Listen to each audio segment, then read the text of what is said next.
Dans un monde de plus en plus précaire, de plus en plus interdépendant, de plus en plus technologique, de plus en plus fragile, de plus en plus ayant de plus en plus conscience de son unité, on aura des sources de conflits énormes qui se traduiront à la fois par des conflits, mais aussi par une demande d'ordre, une demande de sécurité, une demande de dictature. La démocratie sera en cause, la démocratie sera menacée. Et ce qu'on voit aujourd'hui monter avec les mouvements religieux n'est qu'une toute petite annonce de ce qui vient, c'est-à-dire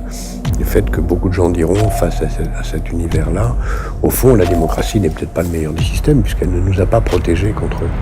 ce chaos. Et des gens diront peut-être que nous avons besoin de plus de la sécurité que de la liberté, donc la dictature c'est quand même mieux que la démocratie. Et les technologies qui permettent aujourd'hui de plus en plus de surveiller, de créer des conditions de contrôler, où chacun lui-même se contrôle et surveille lui-même et les autres, donne par la technologie les moyens de faire passer la surveillance par-dessus la liberté. On voit que cet univers de surveillance, de dictature, de disparition de l'individu dans la guerre et dans la robotisation qui transforme l'individu en un objet, c'est la fin de l'espèce humaine, avec peut-être quelque chose qui survit, qui est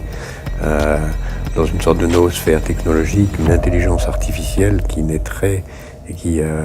s'échapperait de l'homme et qui même, de cette façon,